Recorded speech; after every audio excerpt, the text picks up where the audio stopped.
पहले भी इस टॉपिक पे मैं काफ़ी बात करता रहा हूँ कि अगर कोई कपल, कोई मेल अगर कोई प्रेगनेंसी अचीव नहीं कर पा रहे, तो वो चेक करना चाहता है कि उसके सीमन में, कोई मनी में कोई ऐसा प्रॉब्लम तो नहीं, कोई बड़ा मसला तो नहीं, और वो शर्माता है, वो आना नहीं चाहता, वो लेबॉर्ट्री में जाने से घबराता है, लेबॉर्ट्री में जाके टेस्ट नहीं करना चाहता। वो चाहता है वो घर में ही मैं चेक कर लूँ कि कोई प्रॉब्लम तो नहीं है, कोई मसला तो नहीं है, अगर कोई मसला होगा तो मैं जाकर डॉक्टर को मिल लूँगा, अगर कोई मसला नहीं है तो चलो यार मैं देखता हूँ, तसल्ली करता हूँ, कुछ 6 महीने साल में ट्राई घर में मजीद करता हूँ, नहीं तो फिर डॉक्टर जाके डॉक्टर को मिल लूँगा। तो मैं घर में कुछ खुद ही देख लूँ, कुछ खुद से ही मैं चेक कर लूँ कि मेरे सीमन में कोई मसला नहीं है, तो मैं क्या तरीका कार करूँ, मैं घर में ही कुछ टेस्ट अपने कर लूँ। तो मैं इस टॉपिक पे पहले भी कुछ ना कुछ बताता रहता हूँ, तो इसलिए मैंने कुछ 4 जो है चीज़ें सेलेक्ट की हैं कि अगर कोई शख्स देखना चाहता है कि उसके सीमन में कोई प्रॉब्लम नहीं है, उसका सीमन ठीक है, उसके सीमन में ऐसा कोई बड़ा मसला नहीं है, जो मैं वो खुद से घर में देख ले, और अगर वो ठीक है तो चलो वो कुछ टाइम देखे, शायद प्रेगनेंसी खुद से हो जाए। तो मैंने ये 4 चीज़ें सेलेक्ट की हैं जो खुद से वो घर में देख सकता है, आसानी से देख सकता है। ये 4 मसाइल अगर उसके सीमन में नहीं है तो वो तकरीबन ठीक है, अपेरेंटली ठीक है, बिल्कुल ठीक तो नहीं कह सकते, क्योंकि माइक्रोस्कोपिक टेस्ट होना बहुत ज़रूरी है, खूनबीन पे टेस्ट देखना बहुत ज़रूरी है, उसके बगैर हम नहीं सर्टिफिकेट दे सकते कोई ठीक है, लेकिन अपेरेंटली वो ठीक है, ज़रा कॉन्फिडेंस से जाए, लेबॉर्ट्री में टेस्ट दे, अल्लाह खैर करेगा वो ठीक होगा। लेकिन फिर भी चले, वो उसकी तसल्ली कुछ है, कुछ 2-4 महीने देखे, नहीं तो फिर वो डॉक्टर से रजू करे। चलें इन चीज़ों के बारे में हम बात करते हैं। इनमें मोटी मोटी चीज़ें पहले मैं बता दूं क्या है, फिर मैं अपना इंट्रोडक्शन करवाऊंगा और उसके बाद मैं इनको डिटेल से डिस्कस करता हूँ। इसमें हम जो सीमन के बाद डिस्कस कर सकते हैं, देख सकता है कोई शख्स खुद, वो उसकी रंगत देख सकता है, दूसरा वो उसकी मकदार देख सकता है, तीसरा वो उसकी गाढ़ापन देख सकता है, और कुछ देर गुजरने के बाद उसके गाढ़ेपन पे क्या फ़र्क पड़ता है ये देख सकता है। ये 4 चीज़ें जो है वो देख सकता है। पांचवी चीज़ अगर वो देखना चाहे तो वो इसकी पीएच है, लेकिन पीएच के लिए फिर उसको लेबॉर्ट्री से या फिर उसको स्टोर से पीएच पेपर लेकर आना पड़ेगा। वो पीएच देख सकता है कि पीएच कितनी है। ये 4 से 5 चीज़ें जो है कोई शख्स घर में खुद देख सकता है कि उसकी प्रेगनेंसी नहीं हो रही, वो अपनी सीमन की खुद से जांच करना चाहता है, और वो जांच करके देखना चाहता है कि वो ठीक है या नहीं ठीक, गुजारा चलेगा या नहीं चलेगा। लेकिन फिर भी अगर 100% तसल्ली चाहिए तो लेबॉर्ट्री से रब्ता तो करना पड़ता ही है। पहले मैं अपना तारुफ करवा दूं, मेरा नाम डॉक्टर मोहम्मद वकास है। मैं मिड सिटी हॉस्पिटल लाहौर में एज ए एंटोलॉजिस्ट और पिनाइल इम्प्लांट सर्जन काम कर रहा हूँ। अगर कोई शख्स आके चेक करवाना चाहता है या ऑनलाइन कंसल्टेशन करना चाहता है तो नंबर नीचे दिया गया है, इस पर रब्ता कर सकता है। सबसे पहले हम सीमन के रंग पे बात करते हैं कि सीमन का रंग कैसा होना चाहिए। सीमन का रंग जो नॉर्मल है वो वाइटिश ग्रे, तकरीबन सफ़ेद होता है, हल्का सा इसमें गदलापन होता है। तो वैसे सफ़ेद होता है, हल्का सा गदलापन होता है, मैंने कहा ठीक है। तो यही इसका रंग होता है। रंग को एक्सप्लेन करना बड़ा मुश्किल काम है। सफ़ेद, हल्का सा गदलापन। अगर इसमें कोई रंग में चेंज आए, अगर बहुत ज़्यादा पीला रंग है तो इन्फेक्शन को शो करता है, इसमें इन्फेक्शन हुआ है। सब्ज़ रंग है तो भी इन्फेक्शन को शो करता है। अगर इसका रंग लाल है तो इसका मतलब है इसमें खून आ रहा है, इसमें ज़्यादा इन्फेक्शन हुआ है, या ये और भी बहुत सारी चीज़ों की अलामत है लाल रंग आना। हो सकता है कि गदूद का इन्फेक्शन है, हो सकता है गदूद का कैंसर है, हो सकता है पीछे टेस्टिस में कोई इन्फेक्शन हुआ हो। तो इसलिए रंगत बड़ी इंपॉर्टेंट है। अगर तो रंग जो है सफ़ेद है, हल्का सा गदला है, वाइटिश ग्रे इसको कहते हैं, तो आप बिल्कुल ठीक हैं, आपको परेशान होने की ज़रूरत नहीं है। आप परेशान ना हो, आप ठीक हैं, आप तसल्ली रखें। दूसरी जो आप मॉडर्न चीज़ देख सकते हैं, आप इसकी मकदार देख सकते हैं।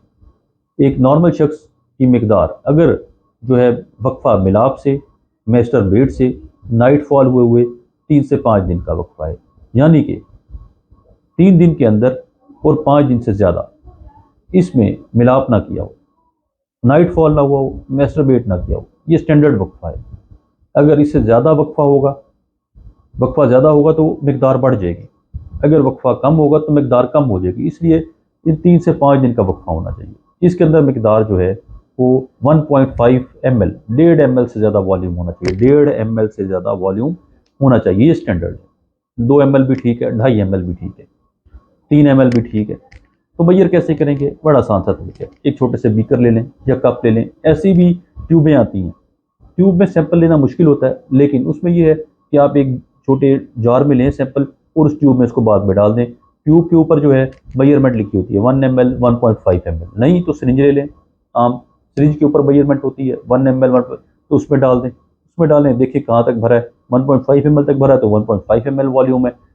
2 तक भरा है तो 2 ml वॉल्यूम है, तो बिल्कुल ठीक है, आराम से आपने मेजरमेंट कर ली। अगर आपकी मेजरमेंट पूरी है तो क्या ही बात है। मेरी एक वीडियो पीछे मौजूद है जिसमें मैंने जो है सीमन वॉल्यूम सैंपल मेजर करने का तरीका बताया था, दोबारा बता दूंगा, तो एक दोबारा बना लेंगे वीडियो। तो उसमें देखें कैसे मैंने तरीका बताया था मेजर करने का, आसान सा तरीका, उससे आप नए वीडियो देखें, सैंपल अपना वॉल्यूम खुद ही मेजर कर लें, आपको तसल्ली हो जाएगी। अगर तो मिकदार कम आ रही है, उसकी क्या वजूहत हैं, इसमें मैंने पहले भी वीडियो बनाई हुई है, आगे भी वीडियो बना दूंगा। अब वजह देखें क्या वीडियो क्या क्या वजूहत हो सकती हैं, उसके मुताबिक इलाज भी हो सकता है, तो ऐसी कोई मसला ही नहीं है। फिर तीसरी जो इंपॉर्टेंट चीज़ है, मैंने आपको बताया गाढ़ापन। गाढ़ा कितना होना चाहिए, गाढ़ेपन पे मेरी बड़ी देर से वीडियो मौजूद है कि गाढ़ापन कितना होना चाहिए। गाढ़ापन इतना होना चाहिए कि अगर फ्रेश सैंपल है, अगर आपने डब्बी में गिरा, उसको टेढ़ा करें तो उसको जो है गोंद की तरह होना चाहिए, मूव करना चाहिए, बिल्कुल स्लो मूव करना चाहिए या नहीं करना चाहिए।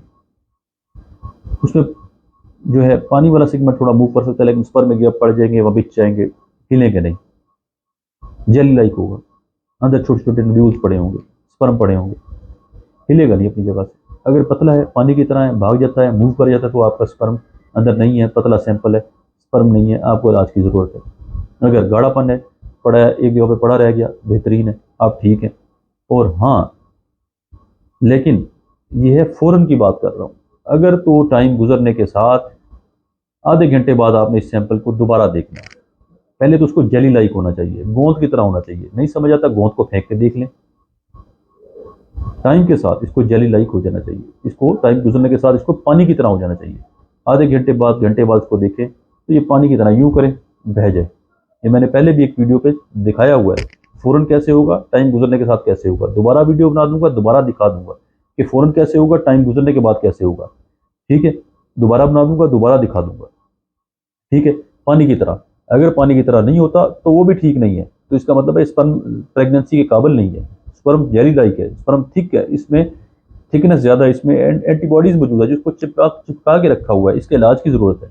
लिहाजा टाइम के साथ इसको, चौथी चीज़ क्या है, इसको पानी बनना है, इसके अंदर ऐसे इंजाइम्स होने चाहिए, इंजाइम्स नहीं है जिसको पानी नहीं बनने देते, ये भी बड़ा मसला है, इसका इलाज होना चाहिए, ये बड़ा सीरियस मसला है। पांचवी चीज़ इसका पीएच, इसका जो है एसिडिटी एक खास 7.2 से 8 के दरमियान होनी चाहिए। पीएच पेपर मिलता है, लेबॉर्ट्री से मिल जाता है, इधर से मिल जाता है, मेडिकल स्टोर से लाएं, अंदर डिप करें, उस पर पीएच मीटर होता है, साथ ही लगा के चेक कर लें, 7.2 से 8 के दरमियान तो ठीक है। अगर तो ज़्यादा कम है, एसिडिक या अल्कलाइन है, तो उसके हिसाब से उसका इलाज होना चाहिए, ठीक। अगर ये टेस्ट ना भी आप कर सकें, कोई मसला नहीं है, वो तो लेबॉर्ट्री का टेस्ट है, लेबॉर्ट्री में होना चाहिए। लेकिन ये 4 चीज़ें जो मैंने आपको बताई हैं, ये अगर आप ये 4 चीज़ें देख लेना, तो आप खुद से देख लें 4 चीज़ें ठीक हैं, तो आपकी तसल्ली होनी चाहिए, कोई मसला नहीं है, आप ठीक है। अगर 6 महीने हुए शादी को, तो 6 महीने और कोशिश कर लें, कोई परेशानी की बात नहीं, आप साल में उम्मीद है हमल हो जाएगा। हाँ, अगर 2-3 साल हो गए हैं तो फिर आप तो लेबॉर्ट्री को खुद से छोड़े, फिर आप चेक करवाएं लेबॉर्ट्री। अगर तो शादी को जो है लंबा अरसा हो गया, फिर तो लाजमी आप चेक ही करवाएं, इलाज करवाएं। थोड़ा अरसा हुआ है तो आप टाइम गुजारें। अगर इन 4 चीज़ों में से किसी चीज़ में मसला आ रहा है, तो फिर आप खुद से बेहतर है कि इलाज ना करें, फिर आप बेहतर है जाएँ लेबॉर्ट्री में एक टेस्ट करवाएं, जो मसला आ रहा है डॉक्टर के पास चेक करवाएं, अपॉइंटमेंट नंबर दिया हुआ है, आप जाके उस पर अपॉइंटमेंट लें, आके चेक करवाएं, फिर बेहतर है कि इलाज की तरफ चलें, बजाय इसके कि टाइम ज़ाया करें। पहले भी टाइम ज़ाया हो गया। जो इस इलाज में मेल को तो शायद इतना फ़र्क ना पड़े, फीमेल की एज बड़ी इंपॉर्टेंट होती है। फीमेल के एग्स जो है ना, वो टाइम के साथ जो है ना ख़त्म होने लग जाते हैं, 40 ईयर्स के बाद तो बहुत कम होने लग जाते हैं। इसलिए ना इस टाइम की कीमत को बड़ा जो है ना वैल्यू देनी चाहिए। जो प्रेगनेंसी ट्रीटमेंट है, इसमें टाइम की बड़ी इंपॉर्टेंट है, इसलिए हमेशा टाइम को वैल्यू दी जाए और टाइम से इलाज करवाया जाए। कोई भी शख्स जो है सीमन के प्रॉब्लम में मुब्तला है, इलाज करवाना चाहता है, ऑनलाइन अपॉइंटमेंट का नंबर दिया गया है, इस पर ऑनलाइन अपॉइंटमेंट भी कर सकता है। तमाम क्लिनिक्स की जो है फिजिकल अपॉइंटमेंट भी